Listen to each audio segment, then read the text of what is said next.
Bonjour, j'espère que vous allez bien. Je suis très heureuse de vous retrouver dans cette vidéo que j'attends de faire depuis plusieurs semaines. Je ne sais pas si vous l'aviez vu, mais au milieu de l'année 2025, Télérama avait sorti ce numéro qui m'avait beaucoup plu. Il s'agit de 25 romans, le meilleur de la littérature mondiale du 21e siècle. J'ai vraiment adoré découvrir la sélection, feuilleter les descriptions, mais il y a aussi quelque chose qui m'a marqué. C'est le nombre de femmes présentes dans cette liste. Il y en a seulement 10 sur 25, ce qui est déjà pas mal, mais on n'arrive pas totalement à la moitié et on ne la dépasse pas non plus. J'avais envie de créer un équivalent de cette liste, mais cette fois-ci avec seulement des écrivaines. Et pour ça, j'ai demandé à la fois à des créatrices de contenu littéraire, mais aussi à des amis et surtout à vous sur Instagram. Et j'ai pu tracer les contours de cette liste qui m'est très chère. Je suis très heureuse d'avoir établi, grâce à l'aide de plein d'autres lectrices, cette liste. Je ne vous la révèle pas tout de suite parce que je vais vous emmener avec moi au cœur de librairies parisiennes pour les acheter, pour aller à leur rencontre et voir un petit peu les éditions que j'achète, si c'est des poches, des grands formats. J'ai vraiment hâte de les avoir entre mes mains, mais évidemment moi aussi je suis une très grande lectrice et j'en ai déjà 5 avec moi que j'ai tout simplement dans ma bibliothèque, donc ceux-là je vais vous les montrer. Je ne sais pas comment je vous présenterai la vidéo au final parce qu'il y a quand même des livres qui sont beaucoup plus revenus que d'autres. C'est vrai que celui qui est beaucoup revenu, c'est Les années d'Annie Ernaux. Grand livre à la fois autobiographique et à la fois une grande fresque de l'histoire de France. Finalement 3 livres qui se répondent, se ressemblent. Triste tigre de Neige Sino, Mon vrai nom est Elisabeth d'Adelion et Le consentement de Vanessa Springora. 3 livres qui ont été de grands événements lors de leur parution et qui le demeurent toujours. Donc voilà, ces 3 livres je les ai. Et enfin une trilogie que j'ai partiellement de Leila Slimani, donc Le pays des autres, avec le premier tome et le 3e que j'ai ici. Mais il faut que je me procure le 2e, c'est Regardez-nous danser. Donc voilà, je vais faire ça tout à l'heure en librairie. Hier, en confectionnant la liste et en me rendant compte que j'avais déjà ces 5 là, j'étais déjà trop contente de les voir réunis. Donc j'ai trop hâte que les 25 soient réunis et surtout en fait de vous les montrer, de les découvrir et de vous en parler au fur et à mesure sur mes réseaux sociaux. Donc je vous dis à tout de suite en librairie.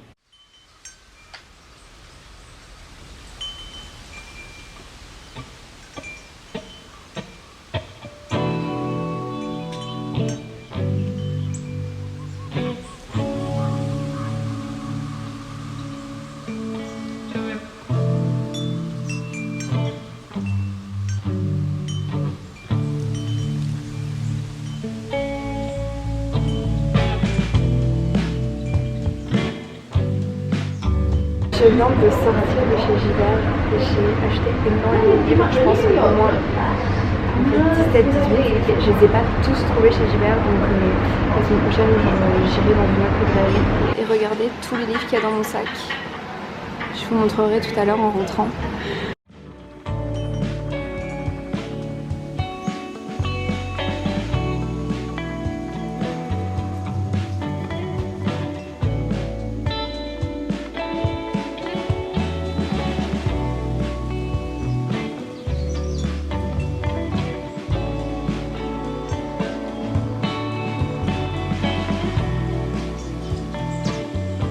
Ce que je vais faire, c'est que je vais pas tous vous les présenter maintenant parce que comme je vous l'ai dit, je ne les ai pas tous encore avec moi et je trouve que ce serait aussi plus sympa de vous les présenter une fois que j'ai réuni les 25 et de vous les présenter dans un ordre chronologique de parution.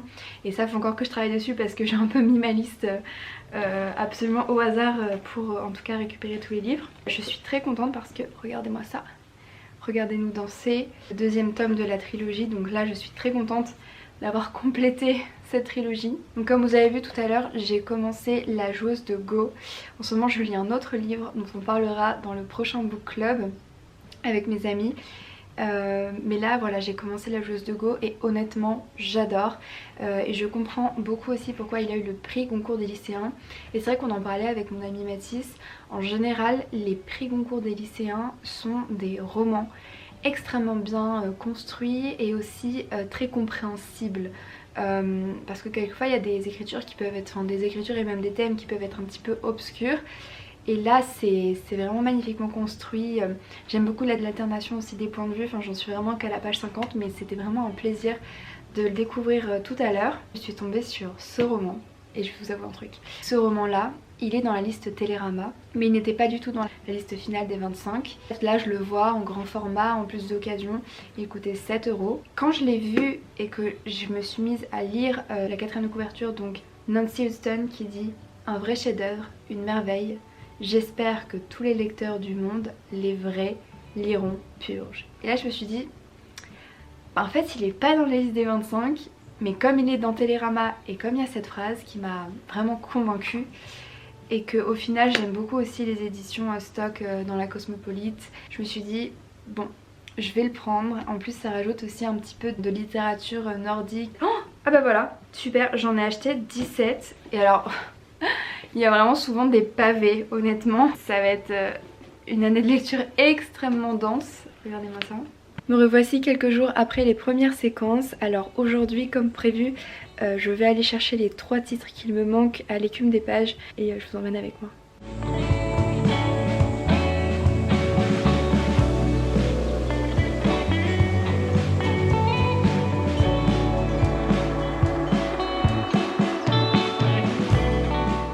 Me revoici avec la sélection juste à côté de moi. Je vais vous présenter les 25 livres par ordre de parution et je trouve ça assez intéressant. En tout cas j'ai fait ma liste là sur mon ordinateur et on voit qu'il y a certaines années plus représentées que d'autres et bref, je trouve ça intéressant de vous le présenter dans ce sens. Pour l'année 2000, je n'ai aucun livre à vous présenter, mais l'année 2001 a été une grande année sûrement pour la littérature, puisqu'il y a déjà 3 ouvrages que je peux vous présenter. En premier, La joueuse de Go de Shansa, que j'ai commencé à lire dans cette vidéo et vraiment pour l'instant j'adore. C'est extrêmement bien écrit et c'est très historique puisque on nous emmène donc en 1931, lorsque le dernier empereur de Chine règne sans pouvoir sur la Mandchourie occupée par l'armée japonaise. Donc on a un point de vue chinois et un point de vue japonais et je trouve ça vraiment génial, super intéressant et ça change aussi de ce que je lis d'habitude. Ensuite, une autrice que je suis ravie de découvrir pour la première fois, il s'agit de Nelly Arcan. C'est une autrice canadienne et j'en entends beaucoup parler notamment sur Instagram et je suis très heureuse que ce livre soit revenu parce que je vois que les personnes qui apprécient vraiment la littérature, qui chamboule, qui se colle à la chair, ont adoré ce livre. Elle est considérée comme l'une des voix les plus singulières et les plus radicales d'outre-Atlantique. Et en dernier, très heureuse à nouveau de voir de la littérature japonaise. C'est une littérature que je lis peu et je reçois des mails en même temps. Il s'agit des années 12 de Kawakami Hiromi. Pareil, ce livre il m'a été autant recommandé du côté créatrice que de votre part. Donc vraiment très curieuse de savoir. Alors je préfère pas vous donner aussi les résumés, pas vous dire trop de quoi ça parle, d'autant plus quand moi je ne sais absolument pas de quoi ça parle. Là je ne sais pas, j'aime bien aussi en ce moment démarrer des récits sans rien savoir et lire les premières lignes et qu'elles s'emparent de moi. Sans forcément connaître l'histoire, je préfère. Ensuite on arrive à plusieurs années de vide puisque en 2002, 2003, 2004, 2005 il n'y a pas de livre, mais ensuite en 2006 il y en a 2 très particuliers d'ailleurs. Il y a l'incontournable Virginie Despentes que je n'ai jamais lu dans ma vie, donc là je vais y remédier à fond avec King Kong Theory qui a été quand même assez décisif dans le féminisme du début du siècle. Il est peut-être moins d'actualité aujourd'hui de ce que j'ai pu comprendre, mais en tout cas je trouve que c'est aussi bien de l'avoir dans son panthéon de lecture et en tout cas de l'avoir lu, d'être passé par ça. Et ensuite pourquoi j'ai dit que c'était assez particulier, parce que celui-ci de Chimamanda Ngozi Adichie, L'autre moitié du soleil, il a été mentionné mais vraiment des dizaines de fois, voire presque des centaines en fait. Et ça m'a beaucoup touchée parce qu'il y a beaucoup d'entre vous qui m'ont dit que c'était votre livre préféré. Il y a beaucoup qui m'ont dit ah mais mets celui-ci dans ton classement et surtout PS, c'est mon livre préféré. Je ne veux pas trop vous spoiler mais il y a 2 livres de Chimamanda dans cette liste. En 2007 il y en a eu une autrice que je ne connaissais pas et qui apparemment est vraiment excellente, en tout cas qui est remarquable et très remarquée dans la littérature contemporaine, c'est Caroline Martinez avec Le cœur cousu. Il y a beaucoup d'entre vous qui le connaissaient, beaucoup qui l'avaient lu et aussi dans les créatrices de contenu, il est beaucoup revenu, surtout sur Booktube. Je crois qu'il est très connu sur Booktube, donc je suis vraiment une mauvaise élève parce que moi je l'avais jamais... Enfin si, j'en avais entendu parler quand même sur 2 ou 3 chaînes, mais j'avais pas fait attention, je l'avais pas forcément relevé parce que bah franchement la littérature contemporaine je la lis moins. Le cœur cousu, c'est vrai que c'est un beau titre mais c'est pas ce qui m'avait attiré au premier abord. Mais en tout cas maintenant j'ai hâte de lire, c'est l'avantage de cette sélection. À la fin de la vidéo je vais aussi vous faire un comparatif entre cette liste et les livres qu'il y a dans la liste Télérama et vous allez voir c'est trop intéressant. En 2008 il y a eu 2 livres, Purge de Sophie Aksanen et Les années d'Annie Ernaux, le revoilà. Donc voilà, Purge, je vous en ai parlé dans l'autre extrait de la vidéo, mais les commentaires dessus sont dingues. À nouveau ça a l'air d'être un récit très historique en Union soviétique en 1992 et Annie Ernaux bah pour toujours quoi. Ensuite en 2009 il y en a également eu 2. Il y a eu Soufi mon amour de Elif Shafak. Alors Elif Shafak je pense que c'est vraiment l'incontournable de la littérature contemporaine. Là je vais pas dire que je l'ai jamais vu parce que vraiment je crois que je le vois sur chacun des comptes Bookstack qui existent et même sur YouTube je pense qu'il est déjà passé plein de fois. Voilà, je ne sais pas du tout à quoi m'attendre parce que justement il est un peu parti de ce genre de livre que je vois beaucoup trop pour me dire que j'ai envie d'y aller à mon tour. Et comme pareil lui il est beaucoup revenu aussi au même titre que l'autre livre de Chimamanda Ngozi. Ouais, je pense que ça va être une assez grande lecture pour moi aussi. Et une autrice que j'admire beaucoup parce que les écrivaines qui ont eu le prix Nobel bannier leur talent, Sur les ossements des morts de Olga Tokarczuk. Moi je suis passionnée par de toute façon la littérature nobelisée. C'est un peu étrange comme passion peut-être mais, mais j'aime beaucoup ça. Mais honnêtement à chaque fois que j'entends parler de Olga Tokarczuk je vois bien qu'il y a quelque chose de très singulier qui s'y dégage, il y a quelque chose de très introspectif, il y a quelque chose aussi de l'ordre de la décortication des pensées, des actions, etc. Donc voilà, sachez que ce livre est dans la liste. En 2010, il n'y a rien eu, mais en 2011, alors là, il y a plus que eu, parce que c'est L'amie prodigieuse d'Elena Ferrante. Et là, je vais vous avouer, c'est comme Soufi, mon amour. Elena Ferrante, L'amie prodigieuse, je me voyais pas le lire, peut-être dans ma vie, dans très longtemps, mais enfin pour pas passer à côté du phénomène parce que c'est un phénomène et justement c'est toujours cette espèce d'esprit de tout ce qui est un petit peu phénomène, un petit peu trop à la mode. Je veux pas tellement m'immiscer, je pense que c'est vraiment l'incontournable, c'est celui qui est vraiment aussi beaucoup revenu. Alors j'ai pas acheté tous les livres parce qu'il me semble qu'il y en a 5 ou 7. Je vais d'abord essayer avec le premier tome, mais en fait c'est vrai que peu importe aussi les goûts de chacune des lectrices que je vois soit dans la vraie vie soit sur les réseaux sociaux, et bien les avis se rejoignent tous sur L'amie prodigieuse, donc je me dis qu'il y a vraiment quelque chose de fou. Ensuite en 2012 il y a eu Home de Toni Morrison. Très heureuse aussi de découvrir Toni Morrison.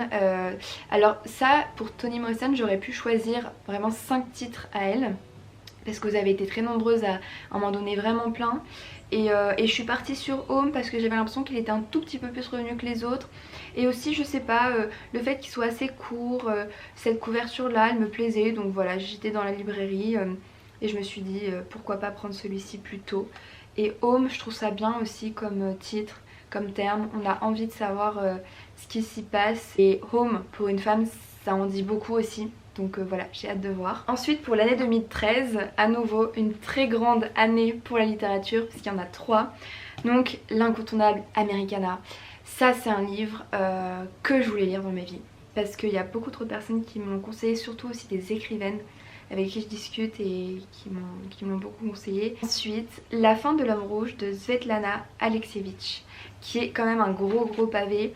Mais elle fait partie aussi de ces femmes qui ont révolutionné la façon de faire la littérature, la façon de faire découvrir aussi la littérature.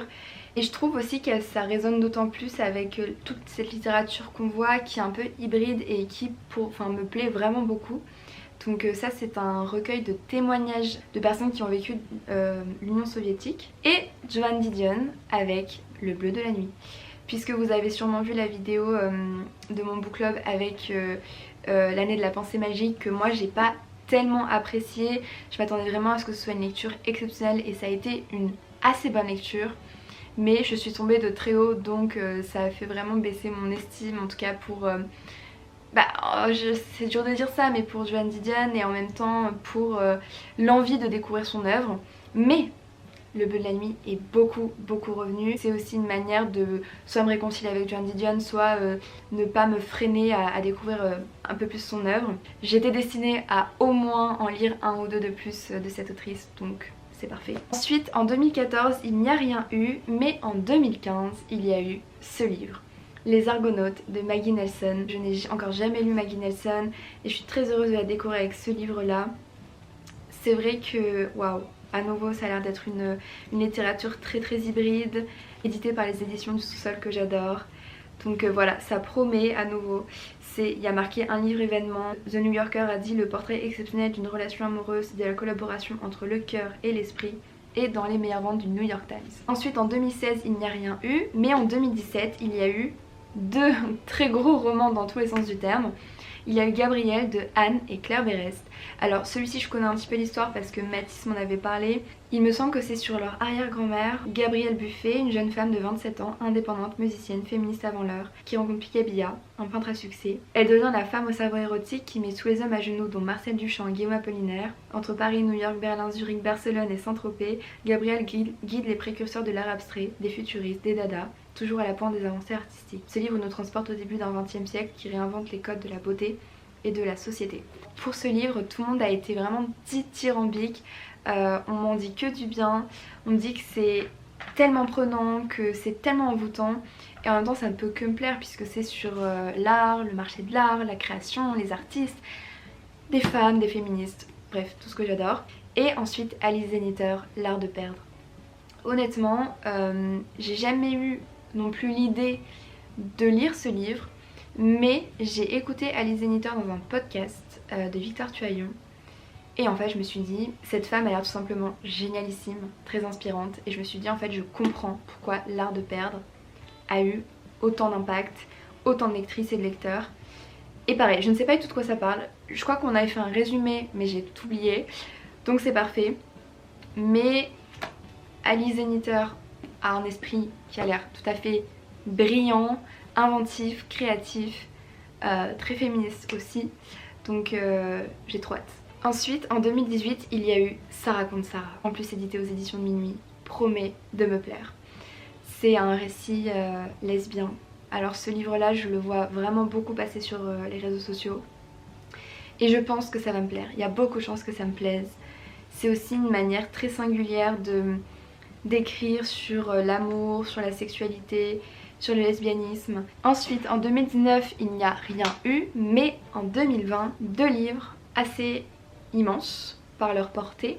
Il y a Le Consentement donc de Vanessa Springora et il y a la trilogie, en tout cas le premier tome de Leila Slimani, Le Pays des Autres, que je vous ai déjà présenté d'ailleurs au tout début de la vidéo. Ensuite 2021-2022 il n'y a rien eu, mais en 2023 il y a eu Triste Tigre de Neige Sino, que je n'ai pas lu encore. C'est un des premiers livres que j'avais reçu de la rentrée littéraire et je vous avais dit d'ailleurs dans une vidéo en lisant seulement la 4e de couverture, je vous avais dit waouh, je pense que ça va être un immense livre de ce que j'avais perçu sans savoir de quoi il traitait, ce qui était assez étrange d'ailleurs. Ensuite en 2024 il y a eu À quatre pattes de Miranda July, qui est une cinéaste, comédienne et écrivaine états-unienne. En 2025 il y a eu Adélion et Natacha Apana. Adélion que je vous avais présenté au début de vidéo, et La Nuit au cœur. Je vous avoue que pour le tout dernier roman il y a eu beaucoup de batailles, à la fois dans la liste quand je l'ai conçu et à la fois dans mon cœur, parce que je me suis dit bon vers quel livre je vais. Et puis finalement j'ai choisi La Nuit au cœur parce qu'il y a beaucoup de mes amis qui l'ont lu, beaucoup de personnes qui l'ont aimé. Natacha Apana c'est une grande autrice aussi contemporaine, très aimée par les lectrices. Et je ne l'avais jamais lu, donc je me suis dit je vais me tourner vers cet ouvrage et ce sera mon parfait 25e. Ce que je voulais aussi mettre en avant, c'est les correspondances entre la liste et ceux que j'ai achetés. Il y a donc en commun Les Argonautes de Maggie Nelson, Purge de Sophie Aksanen, Americana de Chimamanda Ngozi Adichie, Les Années d'Annie Ernaux, Alors il y a Olga Tokarczuk en commun, mais on n'a pas le même titre. Là c'était les livres de Jacob. On a Joan Didion en commun, mais cette fois-ci c'était l'année de la pensée magique et moi j'ai Le bleu de la nuit. En dernier, formidable, La fin de l'homme rouge de Svetlana Alexievich. Donc voilà, je trouve ça assez sympa aussi de comparer et de voir les similitudes. J'espère sincèrement que vous avez aimé cette vidéo. N'hésitez pas à me dire en commentaire quels sont les livres que vous avez déjà lus, ceux que vous prévoyez de lire. On se retrouvera durant cette année pour parler plus largement de ces 25 livres et je vous dis à bientôt.